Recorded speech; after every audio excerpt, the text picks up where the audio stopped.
Hello, good people. Welcome to the first video of the series that is going to involve volumes of solids of revolution. Um, I put together four sections, or rather, Brian has put together four sections, and I agree with this, putting four sections together because the reality is they're all talking about the same thing, except with a slight tweak, right? And we're going to see that tweak here in the examples that we're going to see. But I guess to recap, the last set of videos we were talking about how to find a volume of a solid that's non-traditional. We're not talking about a cube. We're not talking about a cylinder or a cone. We're talking about a solid that's created with known cross sections. And so one of the types, there's two types of problems that the AP exam is going to ask you to create volumes for. One type is a solid with known cross sections. That's what we did before.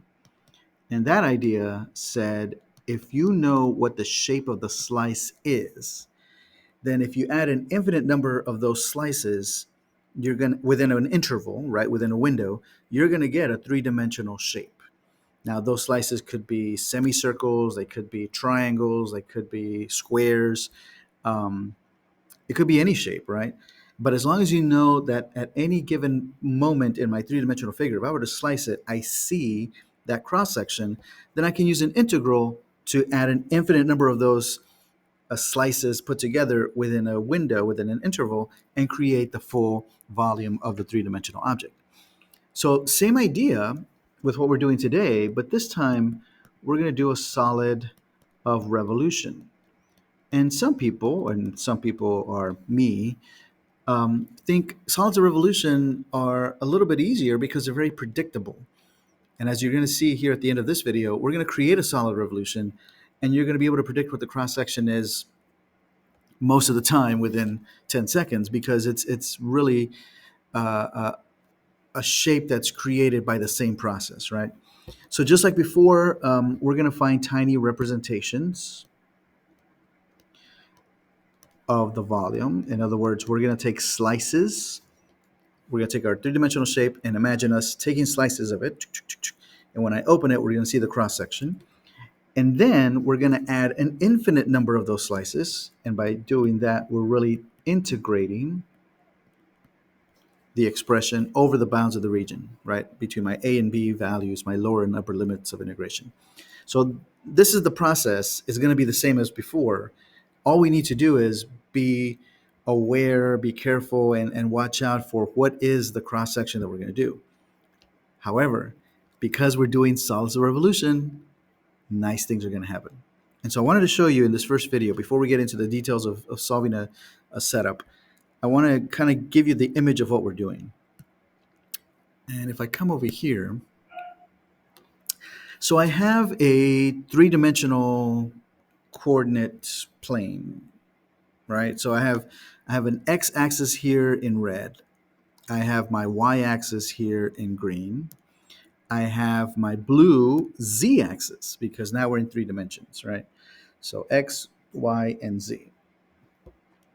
And what I've done in the x and the y-axis, so the green and the red, which I'm trying to show it to you so that it's kind of flat, that would be the shape that's on your paper, right? X and y-axis. And what we're going to do is we're going to think of this as a shaded region.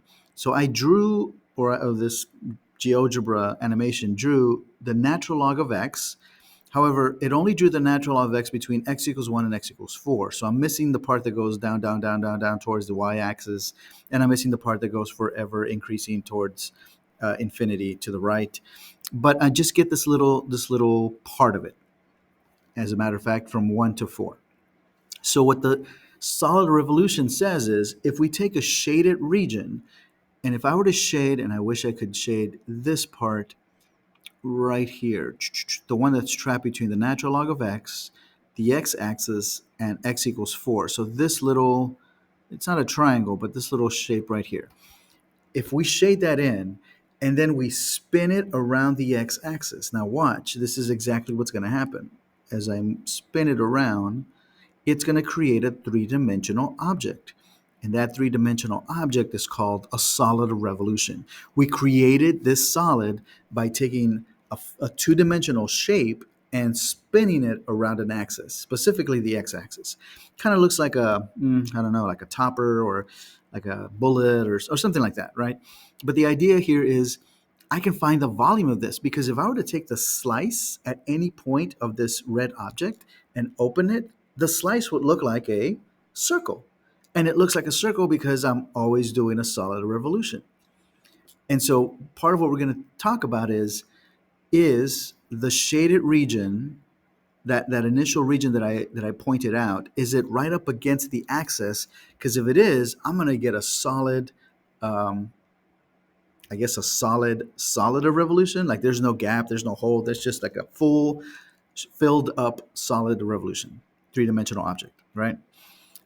This is what we're building, but you don't have to draw it, you don't have to imagine it, because the process is predictable, because the cross sections are predictable. This might be a little bit easier than, or almost as easy as, the volumes of solids with known cross sections. Okay. However, before I stop this video, I do want to warn you. Remember, we're tackling 8.9, 8.10, 8.11, 8.12, right? And we're doing four things at once. And the reason we're doing that is because not only are we going to be doing solids of revolution with respect to the x-axis, but we're also going to do solids of revolution with respect to the y-axis. And I'm going to show you one of those right here before we go. And I also want to point out, when you make a slice of this shape, you you do see a circle, but technically it's a disc, right? Because it has some thickness. And so we call this, and what we're going to use, the disc method, because when I take slices, I'm going to get, if I take the slice, I'm going to get discs. When I combine all those discs, then they're all going to add up to a full three-dimensional object. Okay, but let's erase it. So what if I take the same shaded space here, right? Same shaded space, but this time we're going to spin it around the y-axis, and I'm going to try my best. That's not working. I was going to try my best to see if I can align it in a way where you can see it. Again, x-axis in red, y-axis in green, z-axis in blue. The shaded region that I'm talking about is right here. We're going to spin it around the y-axis this time, not around the x-axis. And if I start my revolution, this is what it would look like.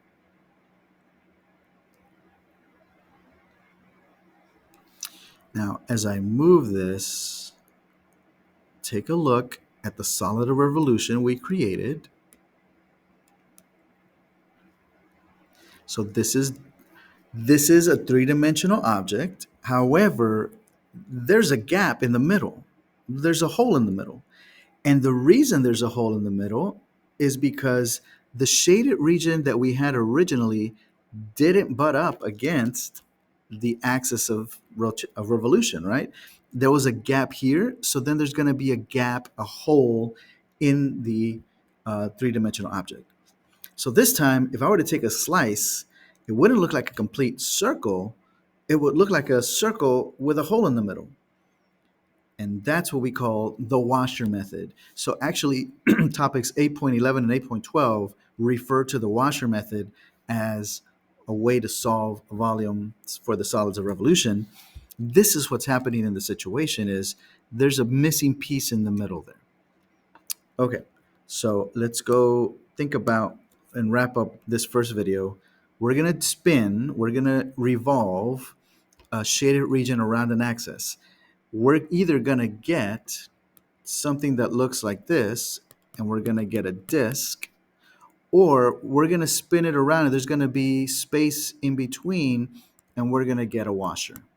And in the next video, we're going to talk about how you know when you're going to get one and not the other.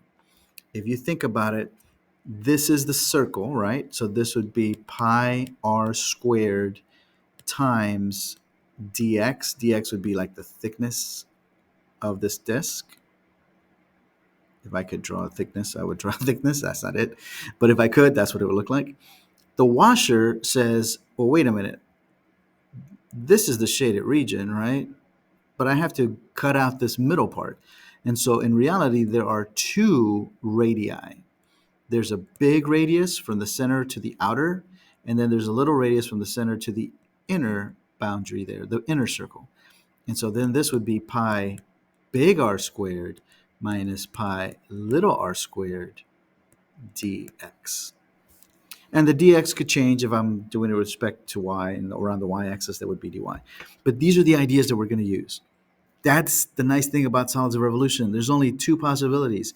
Either I have a disk or I have a washer, and these are the formulas to set it up. So when we come back in the next video, we'll see an example of how we can do that.